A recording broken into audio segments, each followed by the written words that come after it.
Dr. Theophilus, from chapter 5 of the Gospel of John, we see that it is a monologue. We don't see here any kind of dialogue. So it looks like Jesus was talking and no one is responding to him.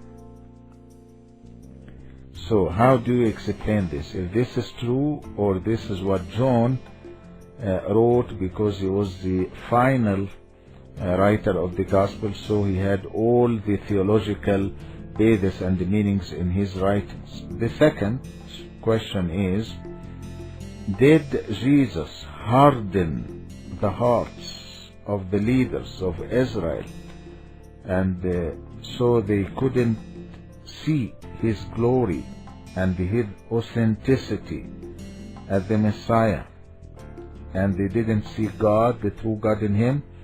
For this reason, he can go to the cross to accomplish the redemption. The mic is yours. Well, the first question, is it a monologue? Yes, it is a monologue. Remember that John, at the end of his book, says the things that Jesus said and did were so numerous that all the libraries in the world wouldn't hold them. Of course, he was speaking, what's the word I want? Well, he was, I can't think of the word, but he was exaggerating, basically. But John writes this around the year 100. And these things that took place happened around the year 30 A.D. So almost 70 years later. He's thinking back, and he remembers the sayings of Jesus. And but there were many, many more sayings than what we have here. But John just takes the gist of them, the essential things, and weaves it into a long monologue. And he remembers this distinctly. But remember also that Jesus said that the Spirit would recall all things to their remembrance, that referring to the apostles. So these things were written in the mind of John very clearly, and the Holy Spirit still speaks through him. And he compiles, he brings all these things together. This ongoing conflict of Jesus with the Jews at Jerusalem. It doesn't stop here. We have it again very detailed in John chapter 8. But we have the conflict continuing on up to the end. And it's all John's way of saying he came unto his own home and his own people did not receive him. And but then I put this verse on the board where after Pentecost Peter acknowledged, "Brethren, I know you acted in ignorance, as did also your rulers."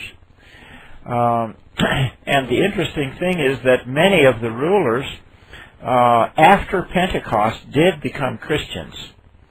At one place in the book of Acts it says that many of the priests became obedient to the faith. It's in Acts chapter 4, 5, or 6, in that in that area somewhere. It says that many of the priests became obedient to the faith. And then when you get to Acts 15, you'll notice there was a big conflict over Paul and Barnabas, who were winning many Gentiles, but do they need to be circumcised, and do they keep the law of Moses? And the persons that were objecting to Paul's ministry and so forth were Pharisees. But these were Christian Pharisees. They were Pharisees who had become Christians. You read about that in the 15th chapter of the book of Acts. So there some men came from Judea. That's the center of the priests and the Pharisees and all the teachers. And they were teaching the Christians, unless you're circumcised according to the custom of Moses, you can't be saved. And when Paul and Barnabas had no small dissension, that's an argument and debate with them, Paul, Barnabas, and some of the others were appointed to go up to Jerusalem to the apostles and elders about this question.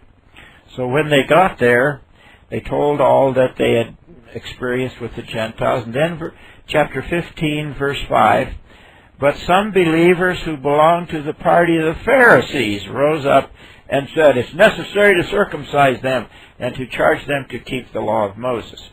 So the answer to the second question is no. God didn't, or Jesus didn't harden their hearts. They had already done that.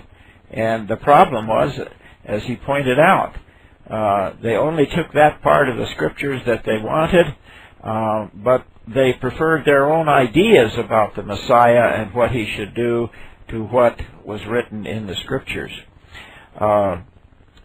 Remember the words of Jesus at the end of his ministry, shortly before his crucifixion. He sat on the Mount of Olives and wept over Jerusalem. "O Jerusalem, Jerusalem, how often I would have gathered you as a hen gathers her chicks under her wings, and you would not." So those were not phony tears. They were sincere tears. How often he tried over and over and over again to win them, and they would not. So their wills were set, and they preferred their own beliefs and system and their own pride and prestige and all to becoming the servants and the believers, the followers of Jesus. They were the men in power, and they saw Jesus as a threat to their power. So self-interest ruled them. Remember Caiaphas' words, "It's better that one man die than the whole nation perish." Well, what's that but self-interest? They were in power, they were in control, and they didn't want to lose it. And they were losing it. Like Caiaphas said, if we don't put a stop to this, we can't deny this man's doing many miracles, wonderful miracles, but if we don't put a stop to him, the whole nation's going to follow him. Well, what's his concern? He's losing his authority. They're losing their grip over the people. The people are turning to Jesus and thinking he's the Messiah. So if we don't stop him, why, the Romans are going to come and take away our degree of authority and so forth. So self-interest ruled today. But Jesus did not harden their hearts.